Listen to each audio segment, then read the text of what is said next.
strength in the air. Queremos falar para vocês do FW-190, que esse bichão aqui.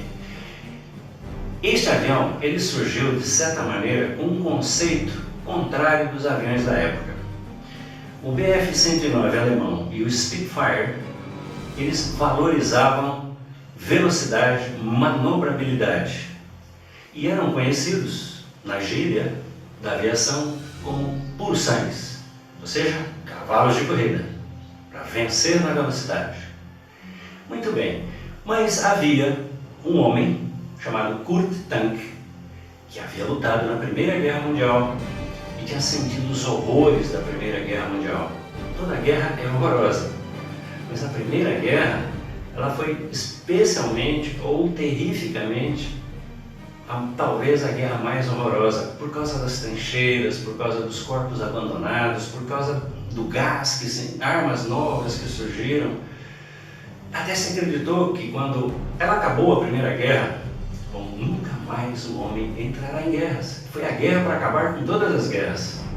Mas, triste engano, porque logo depois veio a Segunda Guerra. Muito bem, que no fundo é uma sequência da primeira. Bom, mas Kurt Tank, ele viu as condições do front de batalha e resolveu desenvolver um avião diferente, porque imaginou que ele ia ser importante na próxima guerra. E este avião foi o FW-190, que valorizava, por exemplo, ser um avião durão, ter blindagem, ser capaz de ir à frente de batalha e voltar, ser um avião robusto. Por isso se escolheu inclusive um motor radial, que era um motor mais seguro, e também porque faltavam motores em linha. Outra característica, este avião teria que ser um avião fácil de pilotar e fácil de manutenção. Pessoas com instrução básica teriam que ser capazes de pilotá-lo e mantê-lo funcionando. E também deveria operar a partir de pistas próximas do front, ou seja, pistas improvisadas, pistas feitas de última hora. Portanto, trem de pouso robusto, um avião robusto.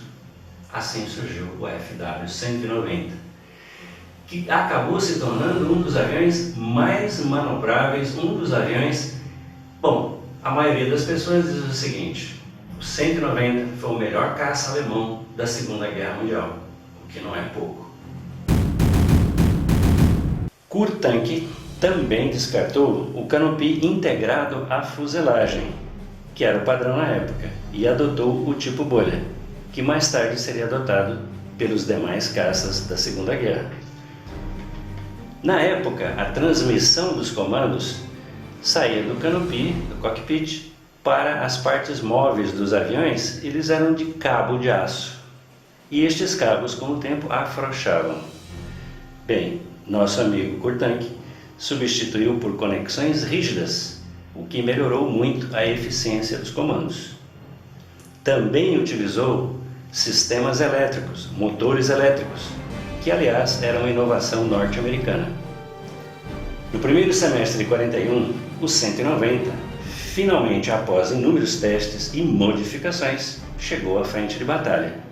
E os pilotos de Bf-109E-7 aplaudiram a nova máquina, como uma única queixa: tinha pouco armamento, apenas 4 metralhadoras MG-17 de 7,9 mm.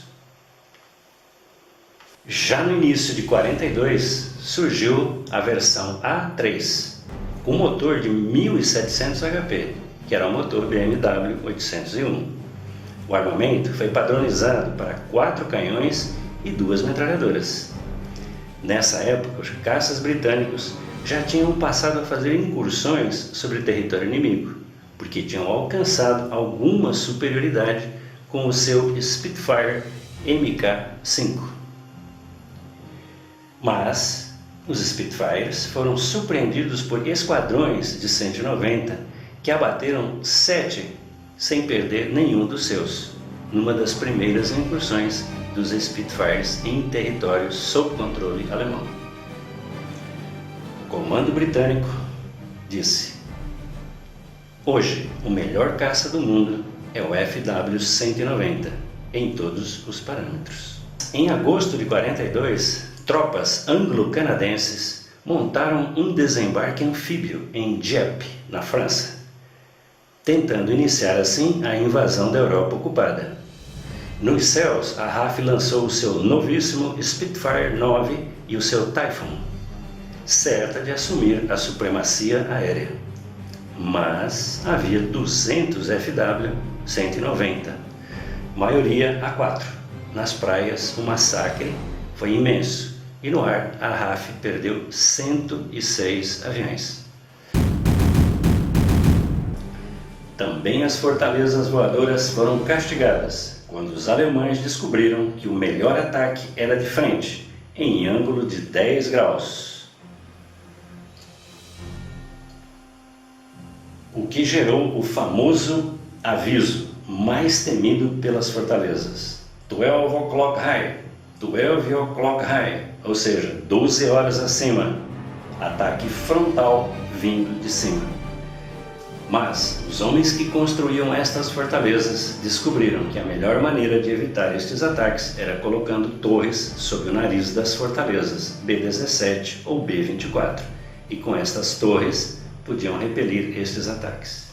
Quando os P-51 passaram a escoltar as fortalezas voadoras, os FW-190 atacavam as fortalezas, enquanto os Bf-109 engajavam as suas patrulhas, as suas escoltas, que eram os Mustang P-51. Os aliados então colocaram mais caças à frente das suas fortalezas para evitar o ataque frontal dos FW-190. Amigos, a nossa pergunta rápida para vocês: Kurtank, o genial projetista do FW-190, foi para quais países no pós-guerra? Letra A: Argentina e Índia. Letra B: Brasil e Paquistão. Letra C: Canadá e Estados Unidos. Letra E: França e União Soviética.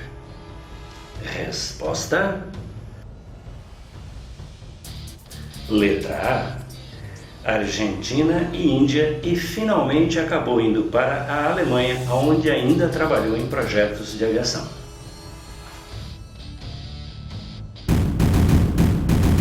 As versões mais bem armadas e blindadas eram A6. Essa versão chegou a possuir 4 canhões de 30 mm, além de metralhadoras. A maior vitória dos A6 foi em outubro de 1943, quando 228 fortalezas voadoras invadiram os céus da Alemanha.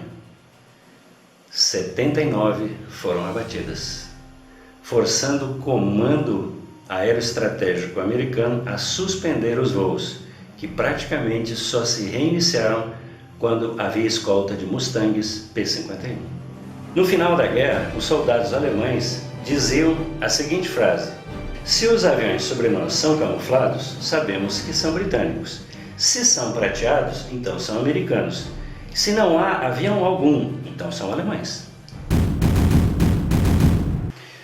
Na frente oriental, o impacto foi menor.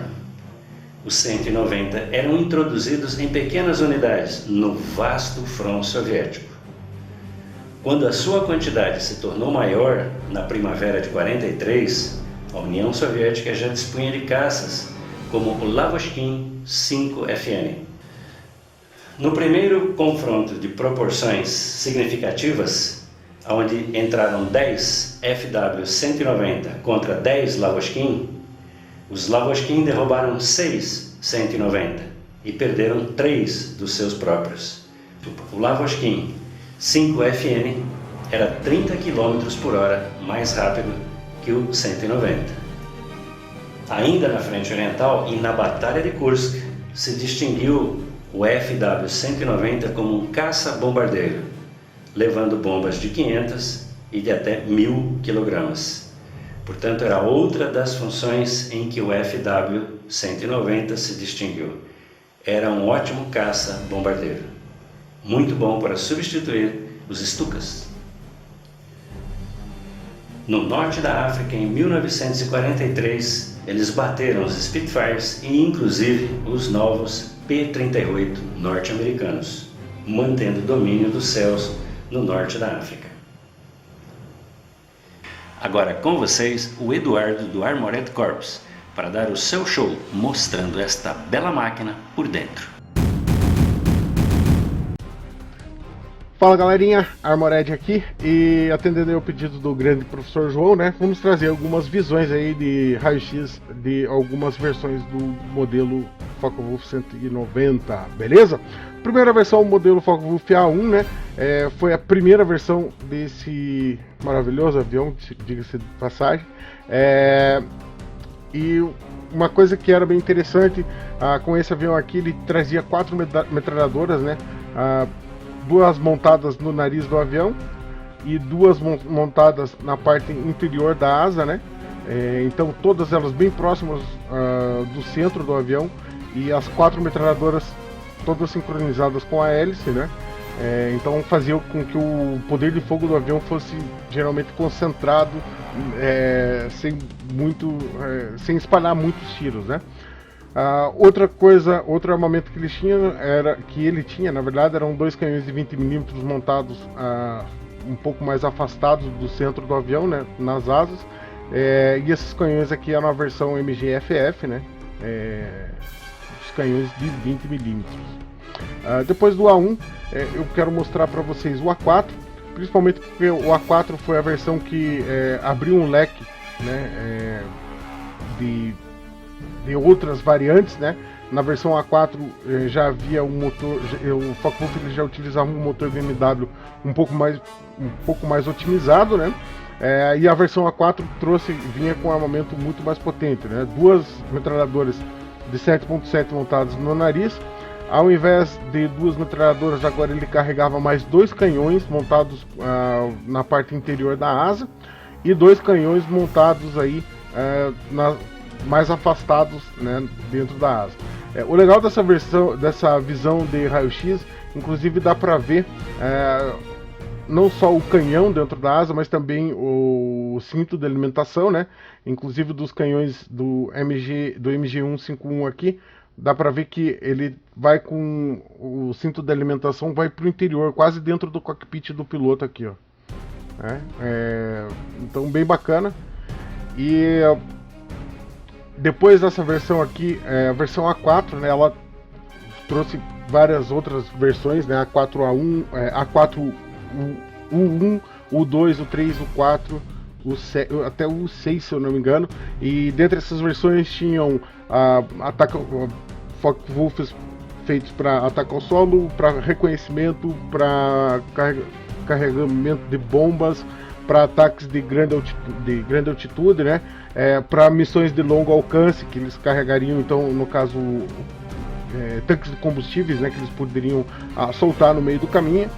E inclusive na versão A4, né, foi feito o protótipo da versão F. Essa versão aqui é completamente designada para ataque ao solo, né? Ela já não carregava mais tantos canhões, né? Ela era um pouco mais leve nos canhões, carregava só 2 canhões de 20mm e 2 metralhadoras, porém ela tinha a opção de carregar os canhões. Cadê aqui? Ela podia carregar também vários tipos de bomba, mas ela tinha a opção de carregar o canhão de 30mm MK103, né? Que era um canhão que tinha um projétil de alta velocidade, feito especialmente para destruir tanques, né? Então essa aqui foi a versão F, completamente designada para ataque ao solo.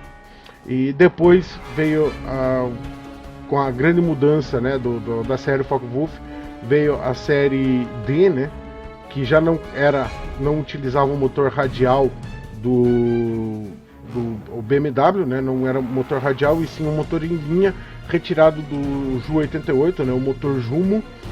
A versão D9 em especial carregava 2 canhões de 20mm e 2 metralhadoras de .30, né? MG42, MG34, aliás. E daí, depois da série D, né, teve a versão D9, a D12, que carregaria um canhão de 30 mm montado no centro da hélice, né, o motor canone. E também depois a D-13, né, que só teve uma versão desse avião fabricada, né, que existe até hoje. E depois o Kurt Tank inventou essa beleza aqui, na minha opinião, um dos aviões mais bonitos da Segunda Guerra Mundial, o Ta-152, né? O Ta-152 com um armamento bem parecido com com o armamento exatamente igual ao do D-12, né? Um canhão montado dentro da hélice, né, no bico, e 2 canhões de 20 mm montados no centro da asa. Beleza? Bom, essa aí foi minha colaboração aí com o vídeo pro pessoal do Colecionadores.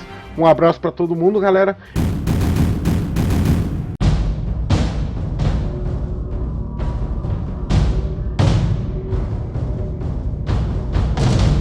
Amigos, como sempre, se gostaram, por favor, divulguem. A gente precisa crescer. Somos novos ainda, jovens, não estão vendo? Garotão. Ok? Um abraço a todos e muito obrigado ao nosso amigão Gustavo Adolfo Vaca. Um abraço para a Argentina, Córdoba. Extraímos a maioria das informações deste nosso vídeo da revista Asas, número 23. Uma reportagem que consideramos excelente.